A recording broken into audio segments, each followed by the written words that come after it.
Coming up next on the Union Label will be a discussion about the Jackson House. We have two residents and the director. Please join us.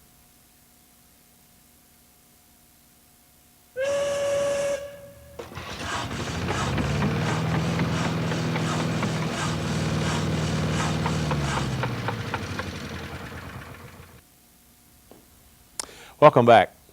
I'm Barry Craig. If you're over 55 or mobility impaired, we're going to talk about a place today in Paducah that is close, it is convenient, and it is comfortable. It is the Jackson House. And with me today to discuss the Jackson House are three distinguished Jackson House personages: the director, Tina Tisdal, a resident, Ms. Hutch, and a resident, Ms. Fraser. Got the names right. Welcome to the program. Thank you. Tell us a little bit about the history of the Jackson House. When did it open? 1974. And it was named for the prime mover behind it, Bill Sanders, who was for many, many years, he was Mr. Building Trades in Western Kentucky. Many people called him Mr. Labor in Western Kentucky. Yes. Did you know Bill? Yes, I did. What was Bill like? For those, of course, I knew Bill, was a friend of mine. Well, for those who didn't know Bill, what motivated him to build this? Labor, union labor, helping people. His name is on the Jackson House 2, was renamed the W.B. Sanders Retirement Center. He spent every day up until probably the last 2 weeks before he passed in the office down on 7th Street and was president of our board of directors for as long as I can remember. Bill was actually the same age as the Building Trades Council. They were both, I think Bill died when he was 93 or 4, 93 I believe. or 4. That was the exact age as the Building Trades Council. Wow. He was, at that time, the oldest labor union leader in the country, according to the Washington Building Trades folks. So he was, he really was synonymous with the building trades. Tell us how one could become a resident of the Jackson House. In order to become a resident of either facility, the Jackson House or the W.B. Sanders Retirement Center, you must be 55 years of age or older or require the features of a mobility impaired unit. And a mobility impaired unit is what? It is accessible for a wheelchair, walkers, canes. It has the wider doors, the roll under sink, that type of thing. Mm-hmm. And so you just make application? Yes, fill out an application. We go through a tenant selection criteria, make sure that you pass that. And what is that tenant? We do criminal checks, previous landlord checks. Trying to think what else is on there. There's a few steps we do before we actually approve the application. Mm-hmm. Well, now a question everybody's going to ask is, how much does it cost? What is the rent? The wonderful thing about it is it's according to your income. It's 30% of your total monthly adjusted income. And we pay all utilities. That's the gas, the water, the electric, the garbage pickup. We pay all of those. The building pays those, so you're not responsible for those bills. Basically, you're responsible for your rent, which is 30%, and for telephone and cable if you want those. Mm-hmm. Now, typically, how big is an apartment? They're all one bedroom at the Jackson House, and they're all studio at the retirement center, with each of those units has a kitchen and a separate bath. So they all have private baths? Yes. Toilet, yeah, toilet, shower, and all that. Right. Let's talk to the residents. Mary Hutch, how long have you lived in the Jackson House, and what made you decide that was where you wanted to live? I've lived there exactly 1 week. 1 week? 1 week. Well, so what you might want to do is give us your first impressions. My first impression, the first thing, the people there, the staff, Phyllis Rouse and Debbie Amos and Judy, the activity director, they were all wonderful, you know, and it made things so easy for me. I lived in a mobile home, and the upkeep of it was really like, you know, like I just couldn't deal with it no more because I'm disabled, you know, and I used to cut the grass and stuff like that. Now I don't have to do that.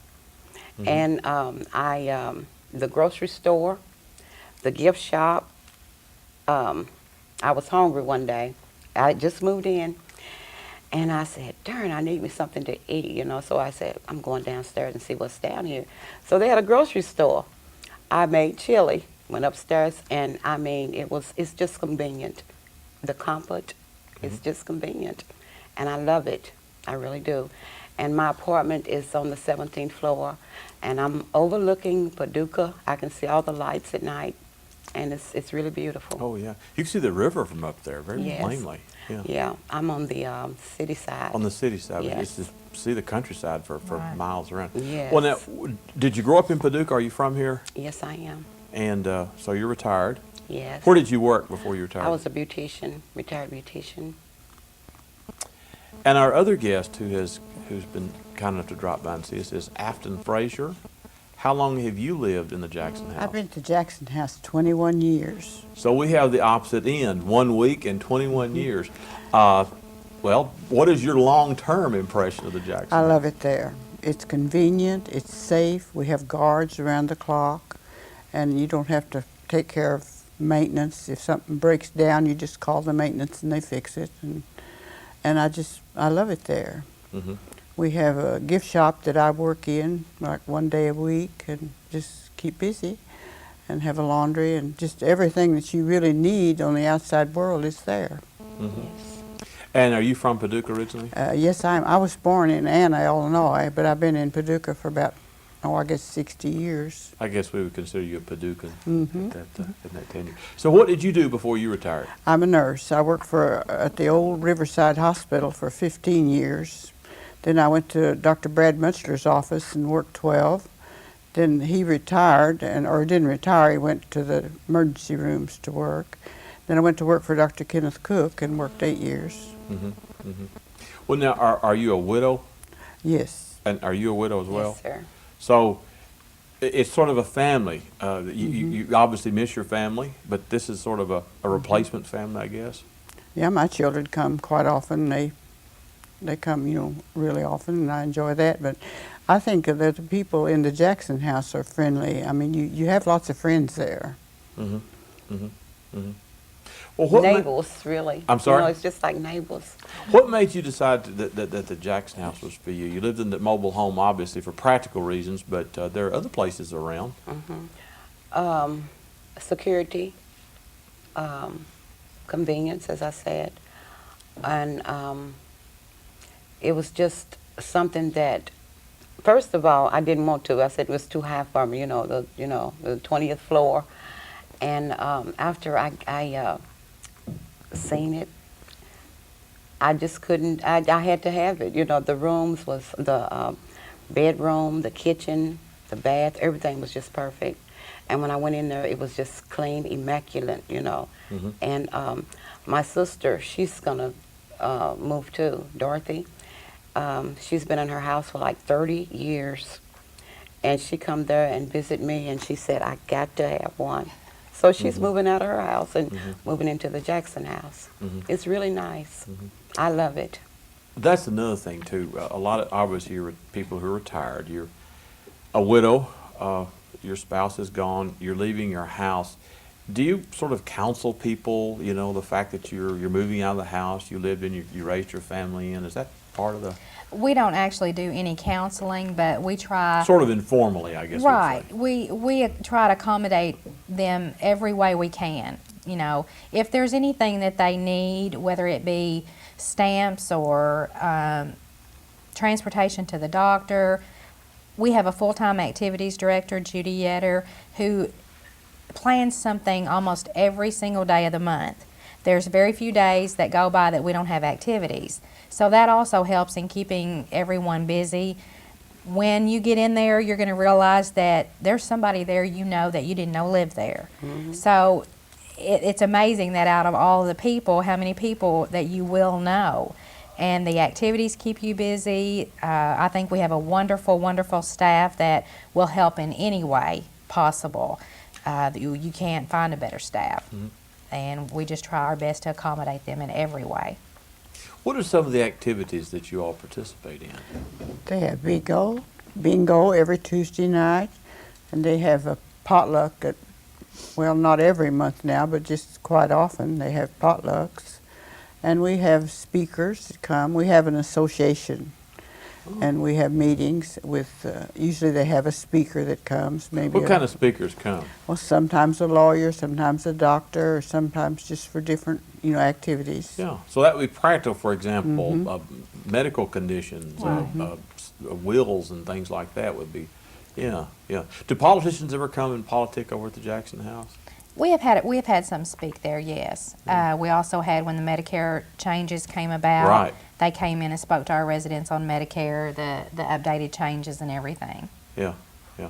Well, what other activities do you all do? You have, well, you said bingo, other games, things like that? We have card playing every Saturday night in the lower lobby, singing in the chapel every Saturday night. I think there's quite a few that play dominoes and cards on Friday nights also. Yeah. Then we have Sunday services, morning and night, Wednesday night Bible study, Singing. the singings all the time. There So are people various coming in. pastors from the area come in Yes. and do this? Yes, religious, we have Catholic services up in our Skyline Lounge, which overlooks downtown Paducah on the 20th floor. Residents can also reserve that space if they have family or coming in and need somewhere to stay, or they want to have a party, a birthday party. They can reserve the lounge, which is, it's beautiful from there. Now, that's on the top of the building? Yes, very top floor. Can you go outside up there? No, Just overlooks? right. Yeah. Wow, that's impressive. Well, I think that what will surprise people who watch this program is the fact that the Jackson House is almost a community unto itself. You said you have a grocery, a gift shop, access to medical services, a laundry, postal services, I guess. They can mail a letter from there. The Paducah Area Transit picks up at our back door. That's another convenience that we provide them, is that the bus stops right there at our back door. And you don't have to mow the lawn. No. Right. You don't even have to change a light bulb. That's beautiful. It's that's nice. handy. We take care of even the light bulbs. Well, in your apartments, are you free to decorate your apartments pretty much the way you want? Yes. Yes. So you bring pictures from home and things from home, and You bring what you want to bring. It's you know. actually like living in any apartment, really. I mean, it's just your place. You do what you want to with it, as long as it's within reason. well, yes, of course, right. Do you have couples living there? Yes. What percentage would Several. be couples? Probably, I'm going to guess out of the 233 residents that we have at Jackson House, we probably have 25 couples, 30 couples. The retirement center has probably 3 or 4 couples that live there. Well, now you could, of course, have an automobile there, could Yes. you, if you wanted it? Yes. That would be handy, and it's conveniently located to downtown. Yes. All the amenities are there. So, how many approximately apartments are available for rent at this point? Right now, we have approximately, with the ones that aren't already assigned to applicants, approximately 10 to 12 units that aren't spoken for or 100% committed to. Well, now, how long does the application process take? Let's say you live, well, for example, you lived in your trailer outside of town, I assume. How long did it take you to apply and actually get into your apartment? I say less than 2 weeks. It's usually about 7 to 10 days. Less than 2 weeks. That's pretty fast. Yeah, that's terrific. And another thing, too, of course, here in Paducah, you have nursing homes, and you also have these extended or assisted living, which are very expensive.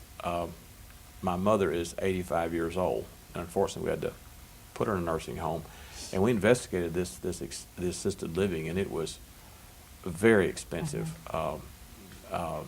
And so the reason, the percentage, I had no idea that was the Right. the HUD percentage feels like that. You even get deductions for your medical expenses, those out-of-pocket medical expenses, prescriptions, doctors, health insurance, over-the-counter drugs. Only 3% of that is what you're responsible for. The rest of it you can deduct. That's how you get your adjusted income amount. Your total income, less 3% of your medical, and then they turn around and they give you a $400 elderly allowance. So you add $400 to that, and you get a total medical, and you take that from your income, and that's what you're paying rent on, that 30%. You're paying rent 30%, and you're living on 70%. Well, now, who administers the Jackson? Talk about that. There's a board of directors, Yes. obviously. And who is on the board of directors? Who are those folks? We have Hardy Williams, who serves as president of He's the been board on of the program directors, before, right? and Jeff Wiggins, He's who been on the serves program. as vice president, I He's believe, the, or is Jeff secretary treasurer. And there are 9 members on the Jackson House board and 3 at-large members that make our retirement center board with those 9. So there's a total of 12 board members involved in that. And 3 of them are residents of the Jackson? No, none of the board are residents. Okay. But you also said you had like a residents association. Are you all on that? Yes. How does that work? Well, you pay like cost a quarter a month. Usually pay it by the year, a dues, and then we take that money and we buy things that the Jackson House needs. Like we've bought a piano and we've bought a awning for the front, and I can't name all the things we've bought. Tables and chairs for the basement, and things like that. That's what we use the money for. So it's plowed right back into the building itself. Well, that's interesting. Well, now, it was built by donations, I believe. Was it? Didn't they raise money to build it?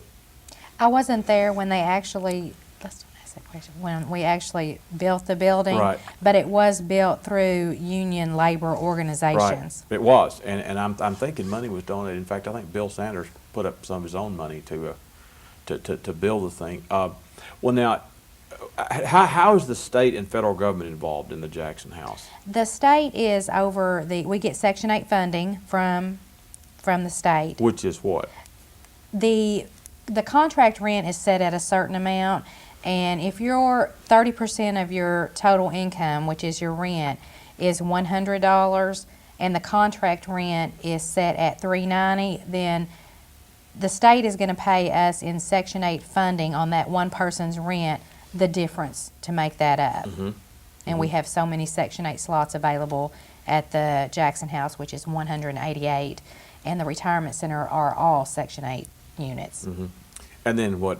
Housing and Urban Development, how is that the federal connection to it? HUD. Right. HUD comes in. HUD is the one who actually we send our Section 8s to, that sends us our money.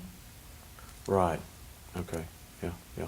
And then, like I said, the retirement center is all Section 8 units. Even if there weren't a Section 8 unit available, you would pay the contract rent. And then if you are over income or your rent is above our basic, which this gets into a lot of technical, but then you would pay the market rent. Even the market rent is only $423 a month. That Which is the is- market rent. So you can be over that and still only pay $423. That's a pretty good deal in Paducah, wouldn't you say? Cheaper than anywhere else. Really? And apartments really are fairly rare in Paducah if you think about it, downtown especially. Well, now, do a lot of people, of course, on Saturday nights in the summer is the big thing downtown. Do a lot of Yes. residents walk? Do you all walk downtown or ride the carriage or go downtown for that? A lot of people do. And that's that's got. Well, at holiday times, do you all have a big Christmas and Thanksgiving thing and Yes. Halloween? Do you all Yes. trick or treat in the building? On the first floor. Do you really? Kids come in? We have bags of candy for them, but they can go up to their rooms if they're like grandchildren Right. or kin, but if they're not, they stay in the lobby. But they get a bag of candy. Everyone Wow. does. So that's sort of a one-stop shopping place for candy. You don't have to go from house to house. You just go in the lobby there. And decorating at Christmas is something to enjoy. It really is pretty. So you all pitch in to do that? Have a- No, not really. That's Judy's job. I think she does that. Our full-time activity director does, and her name is? Judy Yetter. Okay. And it is worth stopping by and seeing. We have a beautiful, beautiful facility, and the decorations are awesome. And it's Christmas time there is just amazing. I forget how many trees we have. 1, 2, 3. Probably 6 to 8 trees throughout the building, life-size Santa, and it's beautiful. Always has been a beautiful place at Christmas, especially. And I think that's when you probably most miss your families around Christmas, and that's a big holiday celebration. We have a big basement that's got tables and chairs and a kitchen down there, and on Thanksgiving, my family has Thanksgiving there. So in other words, Thanksgiving. if your children, your grandkids, they can come and You can reserve the spaces that we have. Yes. Yeah. Well, you mentioned security. So let's say you want to go visit someone at Jackson House. Would you have to get a pass, or how would you do that? We have right now we have a monitor that sits at the desk, and the visitors are required to sign in before they go up to the floors to visit, so that we know who's in the building, when and at what time. We have an entry-guard system that we installed that is fixing to be fully operational, and that way the building is secure 100% of the time. You cannot get in the building without your key fob. The residents will each have access to get into the building, and guests will need to be buzzed in. So that's another great feature that we've just recently installed and are fixing to make operational. That went, I think the board, we were talking about the board earlier, and we have a wonderful board of directors. As I mentioned, Hardy Williams is the president of our board at this time, and Charlie Allred, who is also big in the unions, is our vice president. I think Jeff Wiggins is the secretary treasurer. We've had several longtime board members, and we've got several new, but they are a big part of our facility. And without them, it would be very difficult. Is there a president of the Jackson House, or? There is, of course, the president of the board. Right. Then I'm the property manager. There's a regional property manager with Beacon Properties out of Louisville. They're our Right. property management company. That's a union organization too, is it Beacon? Beacon has, it's a property management company, but they do manage several union I know that there's some facilities. facilities in Louisville, like the Jackson House, I Right. understand. And they are the property management company for several union facilities. Then we have our residents association, which I think they mentioned earlier. There's a president of that, and there's several different organizations involved in everything. If someone were to approach you and say, why should I come to the Jackson House, what would you give them? What is your pitch for living there? Well, in the first place, I'd say it's a wonderful place to live. And it's free, it's clean, it's very clean, and it's safe, and it's convenient. I would say, if you're tired of being tired, like I'm 57, I used to cut my grass, rake my leaves, all of that I don't have to worry about anymore. I just leave it to the Jackson House, and it is beautiful, and I love it. Luxury retirement living. Yes. You don't have to worry about anything. You don't. We really. take care of it. Nothing. Maintenance. And that's and I think too, living, even if you're living in a house you've lived in for years, when you get older, that's a real concern that you can't cut the grass. Like When you live used by to. yourself and you have a house, you have to worry about the inside and the outside. And you can't do both in the summer, and in the winter you have to take care of the house, in the summer the yard. You don't have to worry about that anymore. Worry about the pipes bursting and all of that. You don't have to worry about that. It's a wonderful place to be. Another consideration too, I think, if you do live alone and you're elderly and you fall, you might not be discovered. Each room has a little chain you can pull Emergency in the pull. bathroom if you fall or if you're in trouble. If you need somebody, then downstairs they'll know about it and they'll get up there as quick as they can. And we also check on our residents daily, every day, every resident. If we have not seen you, or you haven't called us, or you haven't flipped your mailbox button, then we call you, and if you don't answer, we go up and check on you. The staff is wonderful. That's every day. The maintenance, all of that. And that, I think, is not only reassuring to the residents, it's reassuring to the families. Sure, sure. Because I think we all worry about our parents as they get older. Right. And, that's My children think it's wonderful for me to be there. yeah. Do they live here in Paducah? So you get to see them pretty Oh, often. yes. Yeah. And is your family here and you get to see them pretty often? Yes, they visit me, you know. And when they seen my apartment, everybody that come there, like, you know, that's my age or older, they said, Mary, this is beautiful. I got to. I said, look at the view, you know. I Oh, mean, it the is. lights. I mean, it's so beautiful. I you have know. been up in the Jackson House. It's been years ago, and I mean, it's on that river side. You can see I'm that on the river. riverside, and when the boats go up the river at night, they look like floating Christmas trees. They're beautiful. Oh, that's very elegant. That's absolutely true. That's very well put. It is. It's and in fact, you probably could see in the daytime where the Tennessee comes Sure. in. You could see. 14 and above, you can see where the rivers join. I live on the 20th floor, and I can see the executive end that way and the bend of the river down on the other end. Mm-hmm. And from Mary's side, you can see all the way to the Hickory Water. Yes. Water I'm tower. still trying to figure out what this little space is. Like it's a bunch of lights, you know. There's lures. It's like a little city. I'm trying to figure, is that That's, Metropolis or what? You know? Yeah. That's you can see all where the the way. Kroger store is, Hannah Plaza. Yes. Yeah, it's amazing. It really is. Oh, it is quite a view. It's a real bird's eye view from up there. Oh, and when they have fireworks, That's gorgeous too. you can see them better than you can at the river. I bet you could. Because you're right there, Yeah. even with them. Yes. Yeah, and that's a pretty unusual a view of that. So, in the few minutes we have left, once again, explain the application process in case people joined us late. If one wants to become a resident of Jackson House, what does one do? Stop by the office or call 442-7591, And your hours are 8 to 4, Monday through Friday. Friday. Okay. Stop by, pick up an application, or call that number that I just said, and we will mail you an application and a brochure. Get it back to us. We'll have you taken care of within 7 to 10 days. Everything checked and application approved, and welcome you home. Ready to move in. So, and about 10 or so available apartments as Yes. we speak. That's very, very So good. if you're interested, it'd be wise to act quickly, because we do have some of those that people are speaking for. So right now we're looking at 10 to 12 apartments available. We are about out of time.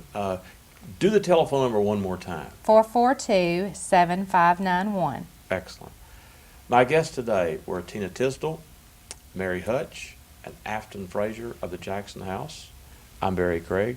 Thank you for joining us, and we will see you next time.